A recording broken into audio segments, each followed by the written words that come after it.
Elmo and Eddie enjoyed their time together as brothers. Elmo was the oldest and in his late 20s, and he was the leader, the big brother. Both of them were known by the local police force in St. Martin's Parish in Louisiana. They were miscreants, small-time criminals, but that would soon change. No one really knows why they did what they did on the night of November 5th, 1977. They were out rabbit hunting that night, and not so far away from their hunting spot was a lonely car parked. Inside the car were the young couple Loretta Burke, 18, and David LeBlanc, 16. They had been attending a high school football game that evening, and as happens when you're young and in love, they wanted to trade their passions with one another. The Lovers' Lane in a remote area in St. Martin's Parish would be a good place.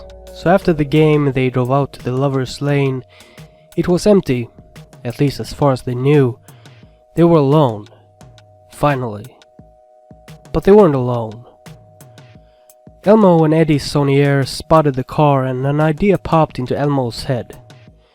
We don't know for sure that it was Elmo that suggested what they were about to do, but he was, as I said, the leader, the one that called the shots. So I highly doubt that it was his younger brother Eddie that came up with the ruse.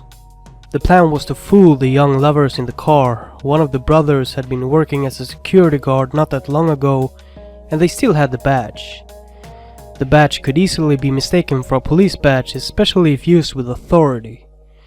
The two brothers walked up to the car and rapped on the window. Dazzled and taken off guard, the two youngsters opened the car door, and as they did, the two brothers informed them that they were trespassing on private property, and that they were to be taken to the landowner to determine if he wanted to press charges. The two brothers even confiscated the two teenagers' driving licenses. They had them now. The two teenagers, confused and on edge, were handcuffed and placed in the back seat of their own car. Elmo and Eddie got in the car too and began driving, leaving their own car behind. The two brothers drove the teenagers 21 miles out near a desolate oil field in Iberia Parish. Once they had reached the oil field, however, the demeanor of the brothers changed. They stopped by the fields and the teenagers were taken to the tree line nearby. There the brothers handcuffed 16-year-old David to a tree, and while Eddie kept an eye on David, Elmo, the big brother, dragged Loretta, 18 years old, a short distance deeper into the forest. There he threw her on the ground and raped her. There was nothing she could do, her life was in their hands now. Elmo then gave the terrified young woman a proposition. He promised that he would let them go free, let them live, if she agreed to have sex with his younger brother Eddie. I'm not sure why Eddie didn't rape in the same way as his brother. Perhaps Loretta had become hysterical at this point and it was hard to make her submit with force. Or perhaps Eddie had an issue with the prospect of a forceful rape. Another sign that Elmo was indeed the leader of the two. So instead of violently raping her, they forced her to pretend to have consensual sex with Eddie in exchange for her life.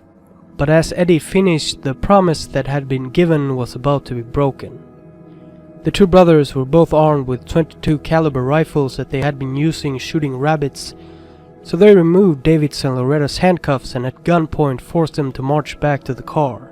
But they stopped on the way and the brothers got into a heated discussion with each other. They didn't want to murder the teenager, but they knew that if the two youngsters went to the police, that they would be sent back to the penitentiary that they had been in before. They would be sent back, alright, because to fix the problem they agreed that they had to kill the couple. Elmo forced the teenagers to lay on the ground and Eddie held the flashlight pointing at them. Then Elmo aimed the .22 caliber rifle at the back of Loretta's head, but the first shot missed and hit the ground beside her. At that point, young Loretta began sobbing. She didn't want to die. Both her and David had begged the two to spare them. They had promised that they would never tell anybody, but promises wasn't worth anything anymore. It was the time for actions. The first bullet might have missed, but the next bullet hit Loretta in the back of the head. She died instantly, face down to the ground. Elmo shot her in the head 2 more times and then turned his rifle to David. Elmo shot David in the back of the head 3 times as well, Shooting once would have been enough, but it needed to be done properly. After the murders, the brothers drove back to where their own car was parked. They destroyed the couple's driving licenses and buried the rifles they had brought in a remote area in the woods. They felt confident that they were going to get away with it, that there was no longer any trace back to them. So after that was taken care of, the two got into their own car and drove home. The brothers wasn't as slick as they thought though. A local man had spotted their car near the site of the abduction, and as the murders was discovered, it caused a massive uproar in the community. It didn't take long for the man to tell the police of the car he had seen, and it was quickly linked to the Sonyer Brothers. They managed to prevent an arrest for 1 month, but on December 5th, 1977, they were both brought into custody, and the youngest brother Eddie was quick to confess. They blamed each other for who had shot the couple, but all the evidence pointed to Elmo. But in the end it didn't matter. They were both guilty. Eddie might just have been a participant, but he was far from innocent. Both brothers were sentenced to death in 1978, but appeals and subsequent trial changed their judgments. Eddie was given life imprisonment, but big brother Elmo wasn't as lucky. Towards the end he became very religious and kept close contact with a nun. But it didn't matter how much he prayed. He was responsible for rape and double murder, and on April 5th, 1984, the day came. Elmo Sonnier was strapped into the electric chair at the Angola penitentiary where Elmo had been locked up before, although this time it was on death row. He spoke out a few chapters from the Bible and apologized to David LeBlanc's father. But he didn't say anything to Loretta's father. As the hood was placed over his head, he whispered to the nun beside him that he loved her, and she responded saying that she loved him too. Then 4 fucking jolts of electricity shot through Elmo's body, and just like that, Elmo Sonnier died.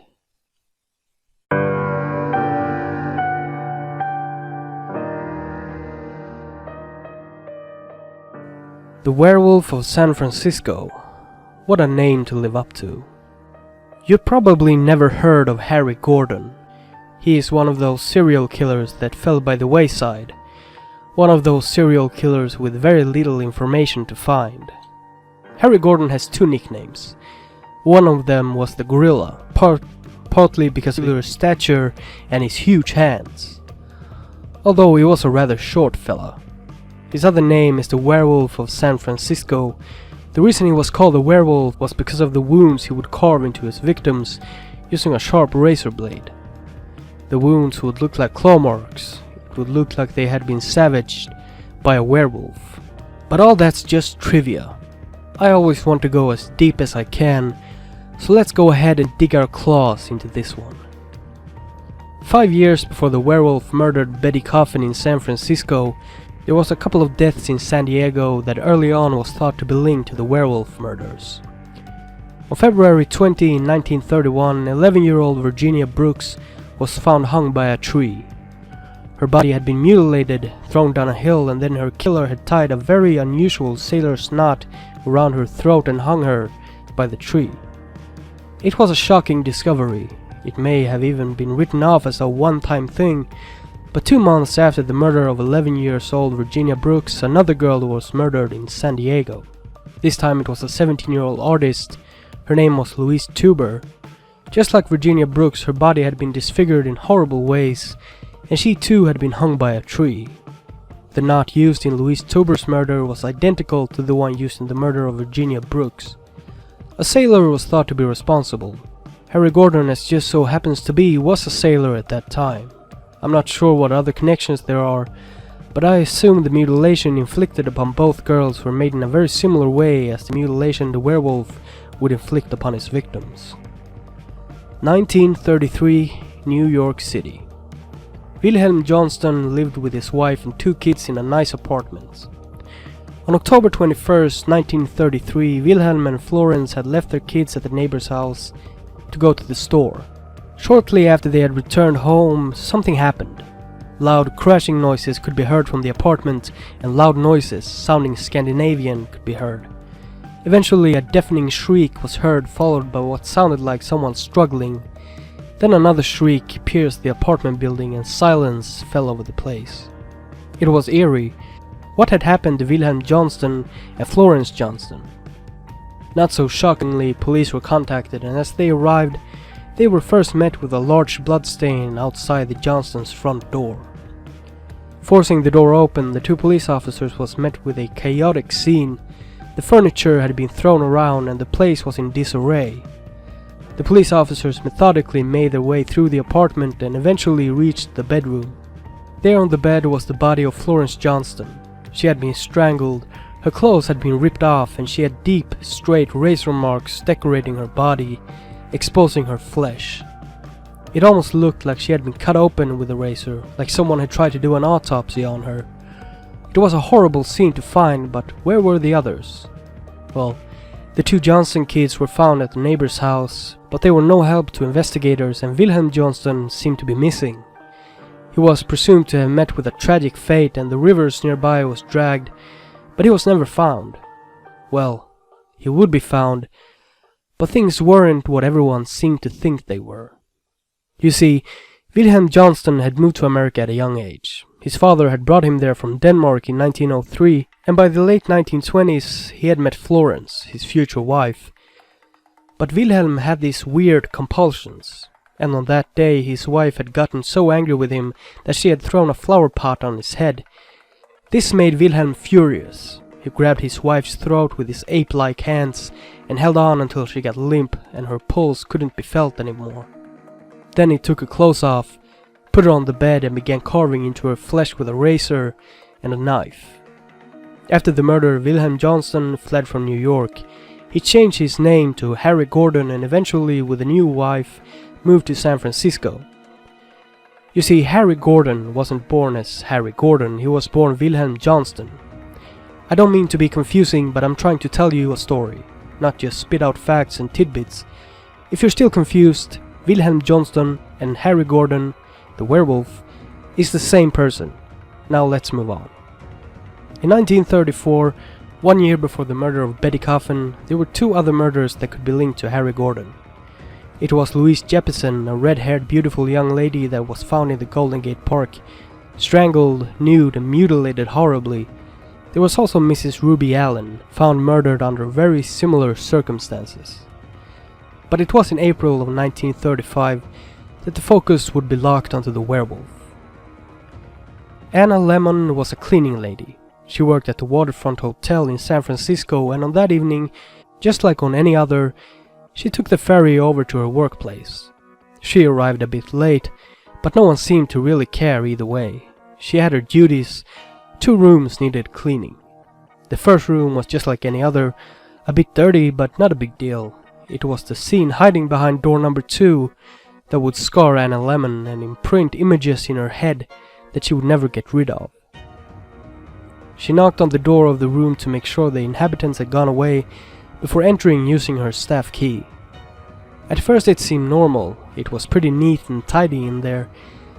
Anna Lemon then saw the dresser. A couple of knobs was missing and there were panties and a bra strewn out on the top of it. That was weird, but as she got closer and looked towards the bed, things got weirder. On the bed was Betty Coffin, a red-haired young lady known under different names as a local prostitute. Betty Coffin looked like she was still sleeping. She was laying on her back and her arms were stretched out. Anna noticed something covering the woman's face, and as she called out to wake her up, she tugged the covers down. Now she could see that something was wrapped around the woman's head. Something was very wrong here. She saw that it was a towel and she began unwrapping it, and as she uncovered it she was met with a gruesome sight. She could see Betty Coffin's face now. It had several wounds draped across. Someone had taken out a razor blade and just gone nuts on Betty Coffin's face. The wounds looked like claw marks, like a wild animal had gotten on top of Betty and scratched her across the face over and over. Betty's eyes were open and lifeless, and around them the skin was black. Someone had punched her hard in the face. Her mouth was taped shut with adhesive tape, and while most of her skin was bleak white, there was the imprints of 2 large hands on her neck, blue and swollen. The werewolf had really gone crazy on this one. Betty Coffin's chest was just as scratched up as her face, and her abdomen was discolored and bruised, probably from being struck over and over. Betty had suffered a horrible fate, but Anna noticed something else as well. It was hard to make out what was what with all the deep razor wounds on Betty Coffin's chest, but it looked like one of her breasts was missing. Then as Anna Lemon turned her head towards the nightstand, she saw it. The severed breast was just laying there, removed from its body. Anna had been frozen in place, but the sight of the breast shook her so that she managed to break away, and as she did, she ran down to the desk and told her superior that a woman was dead.